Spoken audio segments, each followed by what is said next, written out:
এখন আমাদের মঞ্চে দেখে নেব অধ্যাপক সুধাকর সর্দার। জয় অশোক সম্রাট, জয় অশোক, বিজয়া দশমীর শুভেচ্ছা সবাইকে।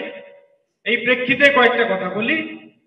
আমাদের সবাই খুব কম দেওয়া হচ্ছে, আমার যেখানে 5 মিনিট, শরদিন্দু সেখানে 50 মিনিট নিয়ে গেছেন। তো এটা সেই সিংহমে একটা ডায়লগ ছিল প্রমেয়, যেটা যে মুখে আঁকি, চিটিং চিটিং চিটিং। তো আমি এটাকে চিটিং দিচ্ছি না, এটা আমাদের টিচিং। উনি যতটা যা বলেছেন সেটা আমাদের কাছে টিচিং, সেটা আদৌ চিটিং নয়। আর উনি সময় আদৌ চুরি করেন। যাই হোক, মিলন বাবু যে অনুষ্ঠানটার আয়োজন করেছেন এটা সত্যি প্রকৃত অর্থে মিলন মেলা। একেবারে ফ্যামিলি প্যাকেজ রেখেছেন, মানে বউ বাচ্চা নিয়ে এসে আমরা খাওয়া দাওয়া করে সবাই থাকতে পারবো। আমি আনতে পারিনি, হঠাৎ আমি একটু ভুলে গেছিলাম নানা কাজে। কেউ আমাকে ফোন করে এখানে আসার জন্য পথ নির্দেশিকা চাইছিলেন, আমার মনে পড়েছে, আমি ছুটে চলে এসেছি। আদারওয়াইজ এই মিলন মেলাতে right east, left east, east West, middle east সব জুড়ে গেছে। এর জন্য আমরা মিলন বাবুর কাছে কৃতজ্ঞ। এবং আমাদের এই যে বিভিন্ন সমাজ, আমাদের শামসুল বাবু যে কথাটা বলে গেছেন যে এসসি এসটি ওবিসি মাইনরিটি, যে এই যে সমস্ত সমাজকে জোড়ার যে ক্যাটালিস্ট, সেই ক্যাটালিস্টটাকে মহিষাসুর। তাহলে মহিষাসুর সম্পর্কে আমাদের যে ধারণাটা সেটা পরিষ্কার করতে হবে। আমি জাস্ট কয়েকটা কথা বলবো। জাস্ট এর লিঙ্গুইস্টিক ভিউ দিয়ে বা ভাষাতাত্ত্বিক দিক দিয়ে মহিষাসুর কথাটা, অসুর কথাটা সম্মানের কিনা সেইটা আমি জাস্ট বলে আমি বিদায় নেব এই অনুষ্ঠান থেকে। যাই হোক, যে আমরা কথা বলছি, প্রথমে আসা যাক মহিষাসুর কথা। মহান, অসুর, মহিষাসুর, এর মধ্যে দুটো কথা আছে। মহা কথা আছে এবং অসুর কথা আছে। মহা, মা, MAH, এই যে মা কথাটা, গ্রেটনেস, সেটা অনেকগুলো শব্দের মধ্যে আছে। মহান, মহিয়সী, মহাত্মা, এরকম প্রচুর কথা আছে। আপনারা ডিকশনারি খুলুন, যেখানে মহা কথাটা যোগ আছে। তাহলে মহা কথাটা যেটার সঙ্গে যোগ আছে সেটা কোনোদিন একটা খারাপ জিনিসের প্রতীক হতে পারে না। এবং মহিষ মানে যে রাজা, সেটা আমরা অনেকেই জানি না। দক্ষিণ 24 পরগনার কয়েকটা গ্রাম আছে কৈলানের দিকে, যেখানে মানুষের পদবী হচ্ছে মহিষ। তাহলে মানুষের পদবী মহিষ মানে তারা রাজা ছিল। মহিষ বাথান বলে জায়গা রয়েছে। তাহলে মহিষের নামে যদি জায়গা থেকে থাকে, মহিষ আজকের মানুষের যদি পদবী থেকে থাকে, তাহলে তারা কিন্তু সেই পুরাতন সভ্যতার ধারক এবং বাহক এখনো রয়েছে। তাই নৃতাত্ত্বিক ভাবে, ভাষাগত ভাবে আমরা যদি একটু সচেতন হই, যদি আমি দেখেছি ভাষাতত্ত্বের অধ্যাপক, দলিত সাহিত্যের অধ্যাপক, দলিত অধ্যাপক, তার হোয়াটসঅ্যাপ স্ট্যাটাসে দুর্গাপূজার সঙ্গে কোলাকুলির ছবি দিয়ে রেখেছেন, সেখানে কপালে তিলক কেটেছেন। তাদের আমি লজ্জা পাই, তাদের সঙ্গে পরিচয় দিতে আমি লজ্জা পাই। আজকের এখানে সুবলদা যে গান গেয়ে গেছেন, উনি কি করেন আমি জানি না। আমার মনে হয় না উনি খুব বড় কিছু চাকরি করেন, বিশাল কিছু ডিগ্রি নিয়ে আছেন। শরদিন্দুদা কোন অধ্যাপনা করেন, কোন বিশ্ববিদ্যালয়ে পড়ান, কিন্তু আজকের উনি যে শিক্ষাটা দিয়ে গেছেন, যে ভাষাতাত্ত্বিক নৃতাত্ত্বিক বিশ্লেষণটা করে গেছেন, সেটার জন্য আমি তার কাছে সারা জীবন কৃতজ্ঞ থাকবো এবং তাকেই অনুসরণ করব।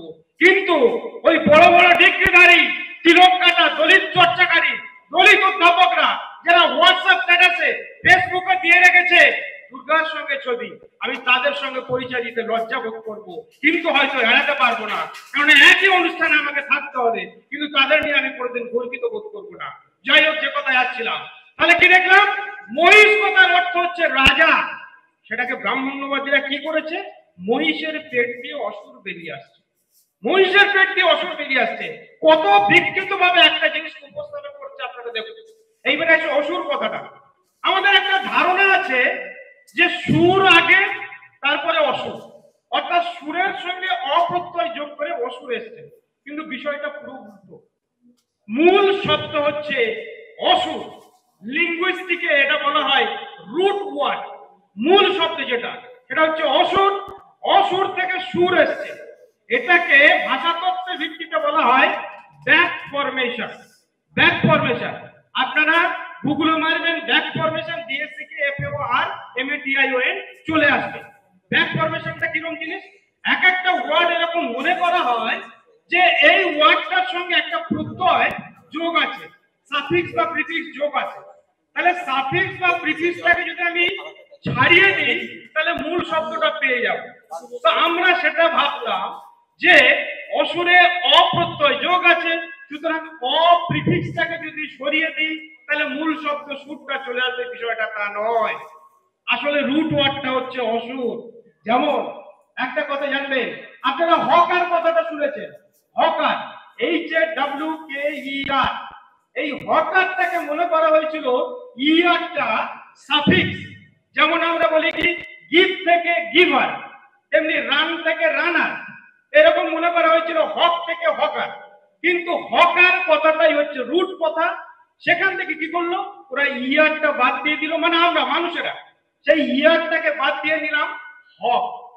আগে এসছে গ্রিডি, গ্রিডি মানে কি লোভী।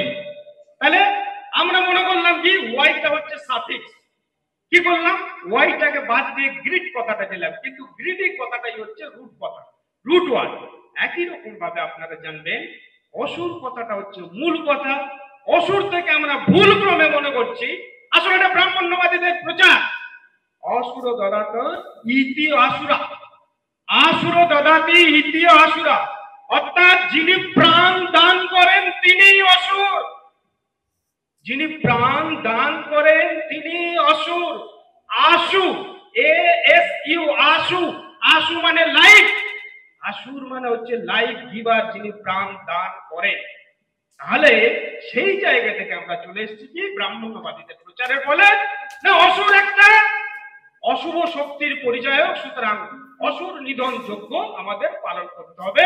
আজকের আগের বক্তা যে কথা বলে গেছেন, এই সমস্ত প্রামাণ্যের ভিত্তিতে, এই সমস্ত প্রমাণের ভিত্তিতে আমাদের সত্যি কোর্টে যেতে হবে, কোর্টে গিয়ে প্রমাণ করতে হবে তোমরা একটা অসভ্যতার প্রচার করছো, তোমরা একটা অসভ্যতার প্রচার করছো, তোমরা একটা খুনের হিংসা লীলা চালাচ্ছ।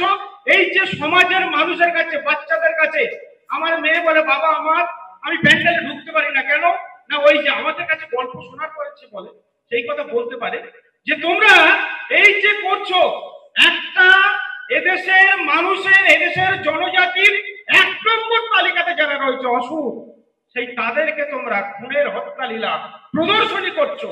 এটা কেবলমাত্র 302 নম্বর ধারা নয়, এটা SC/ST অ্যাট্রোসিটি প্রিভেনশন অ্যাক্টেও পড়ে। সেটাও আমরা সুপ্রিম কোর্টের দিকে আস্তে আস্তে যাব। তাই এই সমস্ত যেতে গেলে যেটা দরকার সেটা হচ্ছে কি আমাদের ঐক্য, আমাদের একতা। সেই একতার ক্যাটালিস্ট হিসেবে কাজ করছেন কে? আমাদের মহান অসুর সম্রাট মহিষাসুর। তাই আজকের অনুষ্ঠানে আমরা যে বার্তা নিয়ে বাড়ি যাব, সেই বার্তাটা হচ্ছে জয় মহিষাসুরের জয়, জয় মহিষাসুরের জয়, জয় মহিষাসুরের জয়।